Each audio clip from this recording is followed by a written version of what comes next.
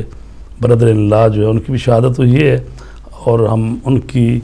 Family کو بھی تعزیت پیش کرتے ہیں اور دعا گو ہیں خداوند عالم ان سب کو شہدائے کربلا کے ساتھ محشور فرمائے اور ان کے جو پسماندگان ہیں ان کو اجر عظیم دے اور صبر اور حوصلہ عطا فرمائے۔ بسم اللہ الرحمن الرحیم ولا تحسبن الذین قتلوا فی سبیل اللہ امواتا بل احیاء عند ربہم یرزقون۔ قرآن مجید نے ارشاد فرمایا ہے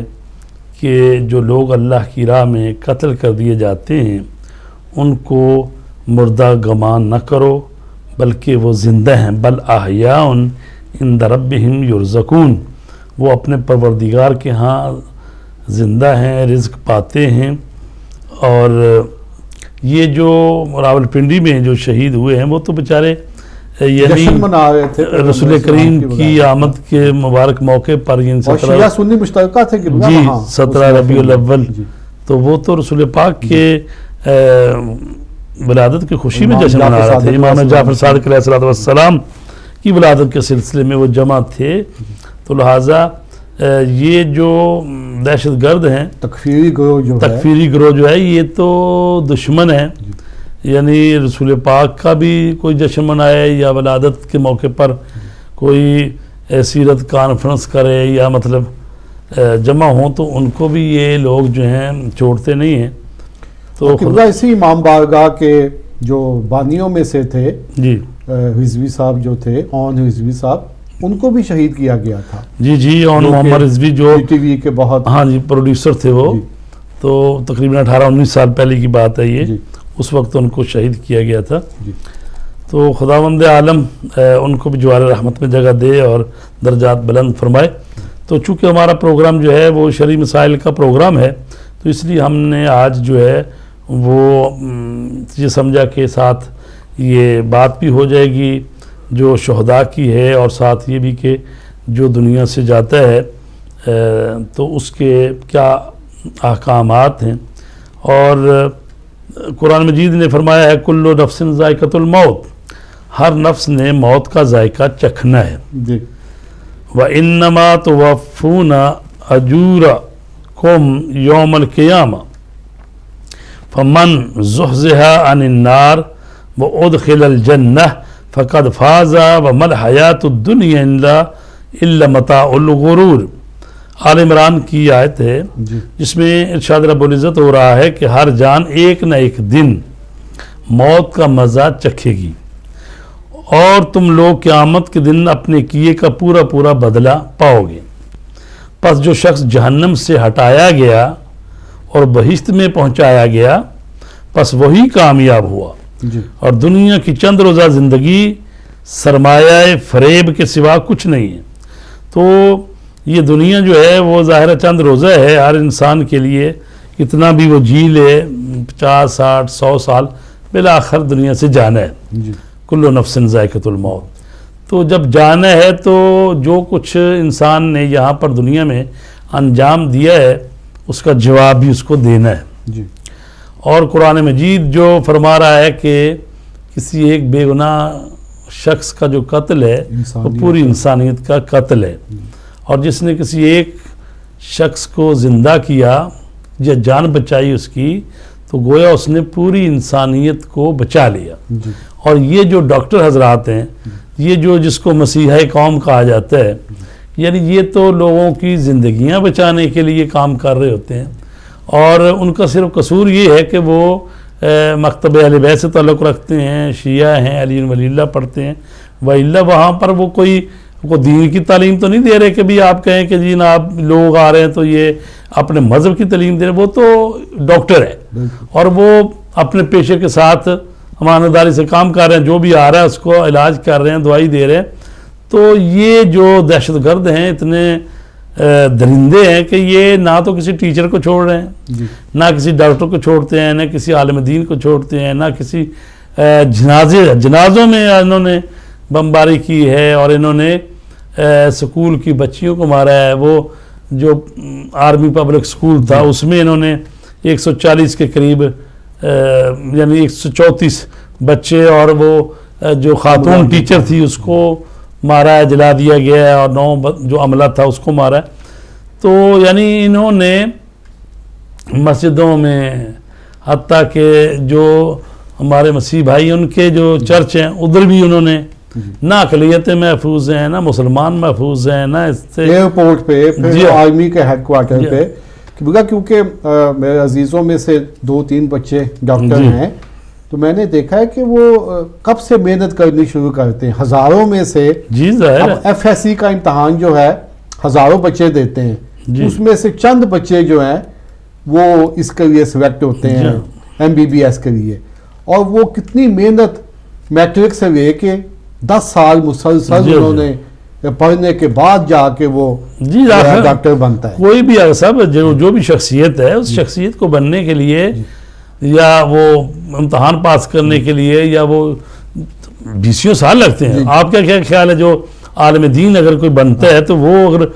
10 سال 15 سال 20 سال پڑھتا ہے تو پھر وہ آ کے مزید قوم کی خدمت کرتا ہے, ساتھ وہ پڑھ بھی رہا ہوتا ہے, مطالعہ بھی کر رہا ہوتا ہے, تو اس کی شخصیت بننے میں یا 20 سال 25 سال 30 سال لگتے ہیں اسی ڈاکٹر کے لیے. اور اسی طرح کوئی جو مثلا سیاسی رہنما ہے یا کوئی بھی ہے تو مطلب ظاہر ہے کہ قرآن نے تو یہ نہیں کہا کہ بھئی تعلیم یافتہ کو مارو گے پھر یہ نہیں, انہوں نے کہا کوئی بھی انسان بے گناہ, خود انسانیت کی حرمت ہے نا جی, اشرف المخلوقات انسان. تو بہرحال بہت زیادہ یہ ظلم بڑھ گیا اور خداوند عالم جو ہے وہ ضرور ان کو نیست و نابود کرے گا. اور ہمارے پاکستان میں پاک فوج جو ہے وہ ضرب عضب کر رہی ہے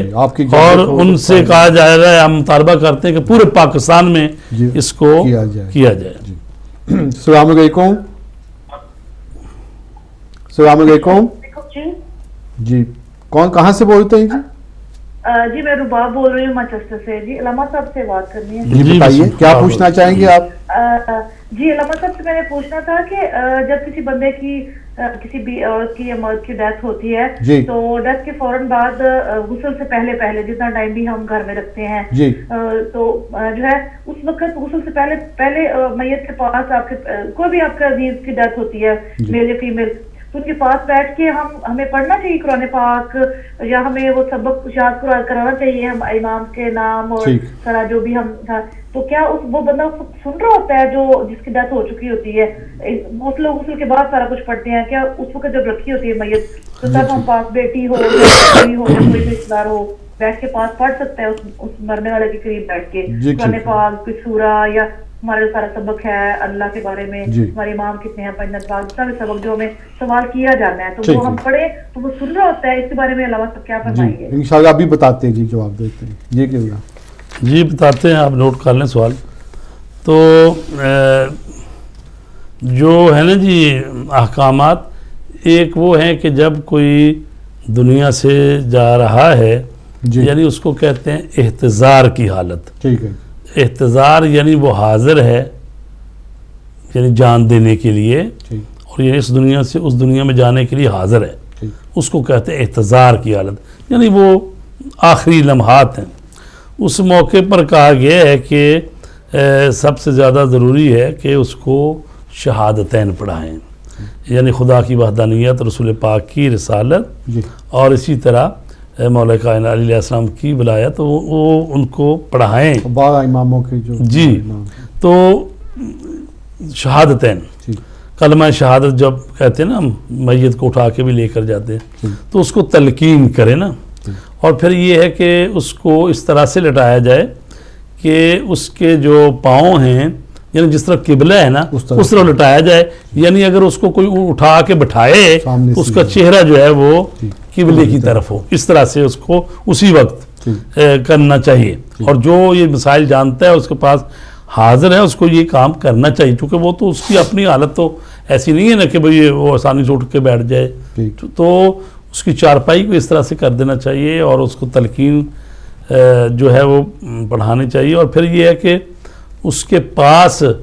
اگر کوئی ایسا مرد یا عورت ہے کہ جس پر غسل واجب ہے یقین، تو بہتر ہے کہ وہ ذرا اجتناب کرے، اور اگر وہ جانکنی کا مرحلہ جو ہے مشکل ہو رہا ہے تو سورہ یاسین جو ہے وہ اس کے پاس پڑھی جائے، تو اس سے یہ ہوتا ہے کہ وہ آسانی سے اس کی روح جو ہے وہ قبض ہو جائے۔ اور مستحب ہے کہ اس کی آنکھیں اور منہ بند کیے جائیں، اس کے دونوں ہاتھوں کو پہلوؤں کے ساتھ سانس نکلنے کے بعد دراز کیا جائے۔ ہاں جی جی ہاں، وہ تو میں نے پہلے مسئلہ بتا دیا نا کہ احتیاط واجب کے طور پر میت کو جانکنی کے وقت قبلہ رخ یعنی قبلہ رخ کر دینا چاہیے، اس معنی میں کہ اسے پشت کے بل لٹایا دیا جائے اور اس کے پاؤں قبلہ کی طرح دراز کیے جائیں، اس طرح کہ اگر اسے اٹھا کر بٹھایا جائے تو اس کا منہ رخ بقبلہ ہو۔ اس کے علاوہ مستحب ہے کہ مرنے والے کو کلمہ شہادتین پڑھایا جائے اور پیغمبر اکرم صلی اللہ علیہ وآلہ وسلم کی رسالت اور ائمہ طاہرین کی امامت کا اقرار کرایا جائے، ٹھیک ہے جی، اقرار لیا جائے۔ اور مستحب ہے کہ اس کی اب جب روح پرواز کر گئی، اور یہاں پر بھی ہے کہ جب اگر کسی نے اپنے ہاتھوں میں اس کو لیا ہوا ہے، یا جب ہم کہتے ہیں تلقین کی جائے تو ظاہر ہے اس وقت تو بعض آواز سننا ہی کم ہو جاتا ہے یا کان کم، تو اس لیے قریب ہو کے اس کے وہ شہادتین کی بات کی جائے گی نا جی۔ تو اگر اسی کے ہاتھوں پر ہی وہ دم دے گیا ہے، یا خاتون ہے تو وہ اپنا خامد کے ہاتھوں پہ ہے، یا اور محرم کوئی، تو مطلب ہے جو جس نے اٹھایا ہوا تھا تو ابھی تو گرم ہے نا، تو اس کو رکھ دیا، تو اس وقت تو غسل میت یعنی مس میت جو ہے نا واجب نہیں ہے، لیکن اگر وہ کوئی دنیا سے چلا جائے اور ٹھنڈا ہو جائے آدھا گھنٹہ تقریباً، مطلب ہے میں ابھی منٹوں کی بات نہ بھی کروں، مطلب جب ٹھنڈا ہو جائے تو پھر جو بھی اس کو مس کرے گا اس پر غسل جو ہے مس میت وہ واجب ہے، اس کو آپ کی اجازت ہو جی بسم اللہ۔ السلام علیکم۔ وعلیکم السلام، میں علی صدر بات کر رہا ہوں نیو یارک سے۔ جی علی بھائی کیا پوچھنا چاہیں گے آپ؟ بخاری صاحب کے خدمت میں سلام پیش کرتا ہوں۔ جی وعلیکم السلام ورحمۃ اللہ۔ امپورٹنٹ آپ کا آج پروگرام ہے۔ مجھے صرف ایک بات معلوم کرنا تھی کہ ہوتا یہ ہے کہ جیسے ہم لوگ جاتے ہیں میت جلانے کے لیے، خدا نہ کہ کسی کا انتقال ہو جاتا ہے، تو اس میں وہ ان کو جلا دیا، غسل واجب ہو گیا ہمارے اوپر، لیکن وہ جو کپڑے پہنے ہوئے ہوتے ہیں ہم لوگ، تو اس کو اتار کے دوسرے کپڑے پہننا ہے یا اسی کپڑے میں ہم نماز جنازہ ادا کی جا سکتی ہے؟ جی ابھی پوچھ یعنی غسل کر لیں، کپڑے وہی پہن لیں، اس کے بعد نماز جنازہ اسی کپڑے میں کی جائے گی، بدلے دھو دیں گے؟ جی قبلہ صاحب ابھی جواب دیتے ہیں آپ کو۔ جی ان کا سوال یہی تھا قبلہ کہ وہ غسل مس میت کے وقت جو کپڑے پہنے ہوئے ہیں تو کیا غسل کرنے کے بعد دوبارہ وہ پہنے جا سکتے ہیں؟ جی بالکل پہنے جا سکتے ہیں، چونکہ اگر تو وہ نجس نہیں ہوئے، یعنی اگر آپ نے ہاتھ لگایا میت کو تو ایسا نہیں ہے کہ وہ